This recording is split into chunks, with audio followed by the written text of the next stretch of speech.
Hey guys, how's it going? It's Jesse, the Couch Movie Critic, and once again I am back in the kitchen, and today I am doing a review of the new Megaman 11 that just came out. Came out on Tuesday. Was that October 2nd? It's, this year, or last year better said, was 30 years of Mega Man. 1987 is when it first came out, and that is one of the biggest things. The fans have been hyped about it. Mega Man, they finally dusted him off, brought him back from the shelf. This is going to be a brutally honest review because there are some major goddamn flaws in this game. Things that genuinely make me feel like Capcom was in it for a cash grab because they knew the fans of the Blue Bomber would come out to play. And I'm seeing a lot of reviews, and they all talk about the nostalgia of it all. And listen, I love Mega Man. I absolutely adore Mega Man. I've loved the character since I was a kid. I am an 80s kid born in 1980. I played all of the original Mega Mans 1 through 9. I played the X series well into the X series. I even played some of the Game Boy Advanced games and DS games as well. What kills me here with this is that where a lot of the games when they got to X showed improvement, it feels like they were going for nostalgia and went too far, and there wasn't a ton of quality control. Let me talk a little bit about what I'm talking about. First of all, visually, the game is a feast for the eyes. It hits all the right tones and has been updated visually just the right way to be a classic predecessor to the classic games. Now, as far as actual controls are concerned, controls are crisp, responsive, all that is great. The problem is the actual play structure. The original Mega Man was what we used to call as kids coin munchers. You were almost borderline like an arcade game. You had to be damn good to be able to survive off the 3 lives, and it was very far and few between you got additional lives. Well, this takes that to the far end of the extreme. Everything from necessitating the use of the new gear system as a crutch, not an addition to the skill set, but as a crutch in a lot of cases. Other cases when, for example, you are using the part of the gear system that slows down time, it actually, if you are not only slowing down time or not pinpoint on the dime's head for a landing or a spacing, you will get killed. It's a big problem, only because of the fact that it ruins the gameplay. The superhero mode is damn near impossible. The normal mode is almost impossible. The casual mode is one of the ones that is almost comparable to a normal Mega Man game experience. There's even an even more redundant version of it, which gives you infinite lives, infinite saves, all of this, and that almost seems like it's the only way to really enjoy the game, because the number of times that you get yourself killed is outlandish. Now listen, I play all the time. I just finished God of War. I just finished Spider-Man. I have a stockpile of games on my homebrew, on my Wii U, of classic arcade games, classic Nintendo games, Sega games that I play. This game, by far, as much as it tries to emulate those, it fails wholeheartedly. The difficulty level is on an uncharted plane. I mean, you would literally spend hours just to beat one level. And, the expectation, as Mega Man, always have to beat that first boss, and you figure out the patterns, it's easier. The problem is not the boss. It's actually getting to the end of the fucking level to fight the boss. And part of my language, because I'm actually really disappointed about this whole situation in the game. And let me explain what I meant about the levels. So, the game levels are arduously long. I did beat the entire game, but the game levels are extremely long to a point that it almost becomes redundant how far you actually have to travel in the levels. Now listen, this isn't an open world game. This is a 2D side scroller. Levels should not be 10 to 15 minutes long. It's just not done. It gets boring. It also gets redundant. But here's the biggest problem. After you get about 5 minutes into one of the levels, and let's say you have a snafu and you wind up getting yourself killed, the checkpoints are so far and few between. I have literally been on a level that I knew for a fact that I was more than halfway through and wound up at the goddamn beginning of the level.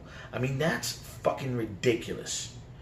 It absolutely is unheard of. It isn't. This isn't a Mario Brothers game from the '80s, which had those. Even the old Mega Mans had better checkpoints laid out than this game does. It's bordering on the ridiculous.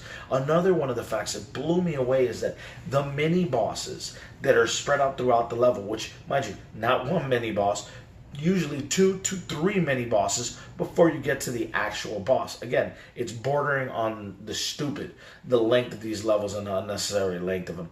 The mini bosses, in a lot of cases, are actually harder to defeat than the actual boss of the level itself. Again, throwing such a stupid wrench in the mix. It doesn't make any logical sense to me why it was laid out like that, but that's actually how it plays out. And I know the fans are going to tear me apart on this one because I am a Mega Man fan. I have Mega Man shirts. I have Mega Man toys. I've got the red Clipper helmet in my goddamn curio cabinet. This game is flawed by comparison to any other Mega Man game. People are comparing it to Mega Man 7. That's not a good thing. That game was miserable, poorly designed. Amazed that we got to 8. Amazed we got as far as we've got at this point. Another couple issues that I had with the gameplay of the overall. After the brutality of these levels, the bosses seemed too weak. If you knew what their key weapon was, you could beat them in 2 to 3 hits. Now, don't get me wrong. You always knew that if you had a character and you had already beaten the boss who had a power he was weak from, it would make the fight easier. This is a matter of fact. But it was never a case where 2 to 3 hits, 3 to 5 hits on average, you would actually defeat the boss. That's unheard of, and that's actually how it plays out in the game. The bosses are cool in the aspect that they do pay homage and respect to the old school characters. You've got, the ice-based character, the fire-based character, the block-based character, the construction-based character. They're all in there. With Dr. Wily's castle is difficult, all of that. And that's another thing that absolutely blew me away about the game, was that one of the biggest things that bothered me is, difficult, no big deal. Give me a payout. Let there be that I fight a boss and I get some health and I get some life so that I can keep going deeper into the level. That is not the case. In this game, 9 times out of 10, there isn't jack shit waiting for you after you beat one of the mini bosses or the boss. Being the main boss of the level, you obviously get your power upgrade and a very poor tutorial system that lets you know how to use it. That's another key point of major flaws in this game. Again, I'm really being kind in what I'm saying here and how I'm saying it. Don't take this as total hate. It was a fun game, but there is little to no tutorial. Little to no guide as to how things work. Let me explain what I mean by that. So, in the beginning of the game, they explain, you get the story of what happened, where the gears came from, and so on. And you get a quick understanding of the L1 trigger to slow down time, the R1 trigger to slow down time with the gears, and the L1 trigger that augments power and capacity. So, very rudimentary. But you get no instruction on the layout of the actual HUD, the home-based HUD where you select your characters, where you can go to a store or shop, which they did implement a upgrade shop, and I'm going to go into that in about a minute. You get no explanation of that at all, to the point where I kind of figured out that there were additional pages by reading the overall screen. And I didn't realize until I was already being the 6th boss of the first 8. And it was goddamn ridiculous that I was running this without all these upgrades. Now, in the traditional Mega Man games, each level had a certain number of energy capsules, things along those lines that you would help augment Mega Man's capabilities long term. Well, not in this case. In this game, he uses bolts. And what the bolts are the in-game currency. You get those by defeating the characters. Once again, even in the normal setting, the drops are so far and few between. It is brutally difficult to collect a ton of bolts to be able to, for example, collect 200 to 300 bolts to be able to get a very basic upgrade. It's difficult to get 50 bolts to be able to buy an extra life. And that's one of the things they did. And again, I think this was all about the idea of keeping them engaged, keeping the fans engaged, keeping them playing the game, without Capcom realizing that it gets to a point where you're spent with the amount of work you have to put in. This should be a fun game. It should be enjoyable. It should be like Mario. It should be something along those lines. It should be like a Sonic the Hedgehog game that is fun. You advance, you progress, you get better, and you just enjoy the game. This is not the case here. They take simple things, things that the character capacity should be there to build normally over time, and you actually have to pay for it. For example, you have your weapons. So the main weapon with him comes as far as being Megaman, is he calls in Rush. Rush does this trampoline thing, and later on in the game he does this kind of carrier hovercraft board type thing going on, which he's done before in the past. Rush Jet, it's called. With this, if you are not, and also you have the weapons that also are part of the weapon energy. If you're not highlighting the weapon that you want the energy to go towards, it does not go anywhere other than to the weapon you're using. Now, if the weapon you're using, for example, say you're in just regular Mega Man mode using the Buster Gun, and you're maxed out with Rush, you go ahead and you absorb one of the few and far between placed weapon energies, it goes to shit. It disappears. It becomes useless. You literally have to go ahead, select the weapon that you want to recharge its energy for, and then eat the power pellet, so to speak, before it sits there. Otherwise, you could spend 500 bolts, which is retarded difficult to collect, and then it'll go ahead and they'll give you a special add-on to Mega Man, which will automatically disperse. It's called the energy balancer. Another one of the items that was like, seriously, this is just absolutely insane that this is something that you have to include. His pellets are very, very tiny at the beginning of the game. They've never really been an augmentation from the Buster other than making it faster, shoot more pellets. In this case, it actually enlarges them and enlarges the size of the the blasts of the Buster Cannon. And you know what, I can kind of get in somebody's mind side that would be okay, but I kind of sit there going, that doesn't make sense. This is stuff that you're supposed to find along in the course as you play the games. But they decided to go that route. Another one of the ones that was an add-on that blew me away, and I was like, you seriously have to be goddamn kidding me. You can actually pay extra in these bolts so that there will be more drops of loot. Energy for Mega Man, energy for your weapons, energy for other features that he uses as well. I'm not trying to go spoiler heavy. Well, one of the falls with that is that you go ahead and you do this, and it genuinely barely changes the difference. I shit you not. It's like instead of every 10 animals that you kill or robots that you kill, better said, one of them dropping something, 2 of them drop something. I mean, that's just absolutely horrible game design ratio on that side of it. The story was cute. It was a blast from the past. It was a retro story. Revenge. Dr. Light does throw out some really deep stuff about how close Mega Man is to what Dr. Wily's trying to achieve. If only Wily would take the time to listen. The storyline was fun. We don't see any of Roll in the game in this one at all. She is there, but she doesn't do anything, doesn't participate. Otto doesn't participate. The bird is a backup. You have to go ahead, instead of the bird being there to save you after you earn him, you actually again have to buy that with bolts. The bird is the one that catches you if you fall off a cliff and carries you to safety. You have to earn that with bolts. You have to earn storage containers. You could actually buy and store energy. The same goes for weapon energy. The same goes for boost energy. I mean, it's absolutely ridiculous.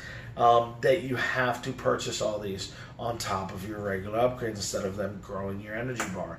You purchase how many slots that you can dish. And again, it's not real money. That's not the point. The point is that all this stuff is so hard to earn, and the levels are so difficult that it genuinely makes you want to rage quit. And that's a damn shame. Because after 30 years of being a fan of Mega Man, I can tell you that this game is one of the things, short of some of those card game-based Mega Man games, that makes me want to turn my back on the fandom. Because this game, the way it feels to me is that they started prepping this game. I think they were aiming to release it last year, so it could actually coincide with the 30th anniversary. Couldn't get that done. It came out this year, and this was the big push. And I genuinely feel like this was a rush job. This was a quick cash grab. what the hell? I can't remember his name right now. I don't remember. It's Kojima, the guy who created it. The original Mega Man. He did the Mighty Number 9. And Mighty Number 9 had its problems. The fans were mad. There were delays. There were issues there because that was a Kickstarter video game. But I will tell you something right now, that these reviewers, they're saying, oh, this is an homage to Mega Man. This is a love letter to Mega Man. This is what Mega Man was. Mega Man was never this bad. Mega Man never made you want to rage quit. Mega Man rewarded you for your hard work. It also punished you. This game is brutally punishing you through and through. It will probably take me forever to beat it 100% in normal or even superhero mode, but it's not something that I have the time to invest. And playing as a casual player mode, being what used to be the normal mode, I mean, that's insane. There's actually a PSN trophy for playing it and beating it in the casual player mode, because I'm pretty goddamn sure they're aware of how difficult they made the game. Less than 7% of players are currently sitting with a closeout of this game in normal.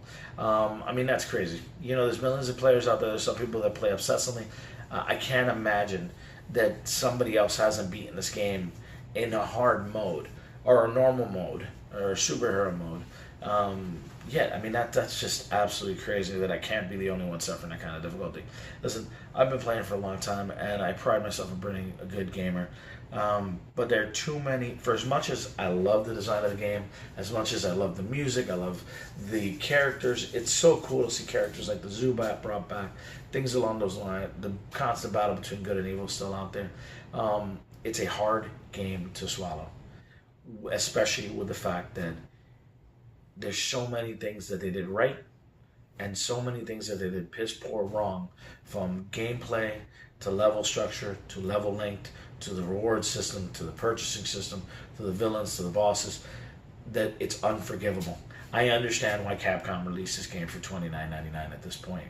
I know I've been ranting for a while. This has been a longer than normal review, but I will tell you right now, if you're a fan and you enjoy going back to those days of spending hours on end to beat one level and then having to come back and keep doing it because you have nothing better to do with your life, go ahead, get it, enjoy it. If you're a fan of Mega Man and you want to have it, get it. I did it. Listen, I'm punishing myself. I'm not going to sell the game because I love Mega Man. I'm going to keep it. It's going to be part of the collection, and I will chip away at it over time. But it is not a game that if you are being introduced to the first time to Mega Man, that you want to jump in on. You really don't. You're better off getting the Mega Man Legacy Collection 1 and 2, or the Mega Man X Collection, Legacy Collection 1 and 2, or the compilations that they have that's, you know, X 1 and 2, or regular 1 and 2, and starting from there, because you will find some real joy in these games. This current version, for as beautifully rendered as it is, as handcrafted and painstakingly done, it's not a starting point. I definitely wouldn't recommend it. As far as plot, I mean, the game is plot light, just like any other Mega Man game, but down to the point that literally you only have some context or feedback or conversations with Roll and Otto and Dr. Light at the beginning, in the dead center of the game when you do 4 levels, and at the end of the game, right after the final boss fight. So it's a tough game. Again, I know I'm going to get browbeat for this. I know I'm going to get a bunch of hate on this one. Not everybody's going to agree with me. There are going to be people who do not understand the difference between loving something because you love it and loving something because of nostalgia. I can tell you right now that just like Star Wars, I love the Star Wars films because of nostalgia. Not all of them are my favorites. The same with this game. I love Mega Man. I love the nostalgia of Mega Man. This is definitely not my favorite game. I am definitely sorely disappointed. I'm looking directly at you, Capcom. This was a cash grab. Fuck you from the fans, because this shit right here was gold. There's so many tweaks that could have been done, minor programming tweaks that could have improved this game. I cannot imagine that there are game testers out there that played this game and said, you know what, the core audience, the people who grew up playing this game are going to dig this. It's just not possible. As always, guys, again, apologize for the negativity on this one. It's far and few between. You check through my videos, it's very rare that I give you a really shitty or negative review.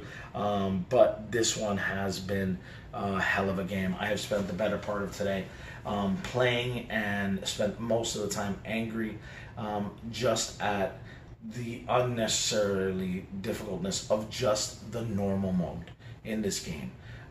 3 hours and not one goddamn level completed in its entirety, without having to buy 9 lives and spend a bunch of time farming bolts. It just doesn't need to happen.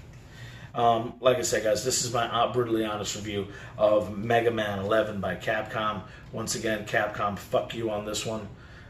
Thanks for watching the video, guys, and have a great night.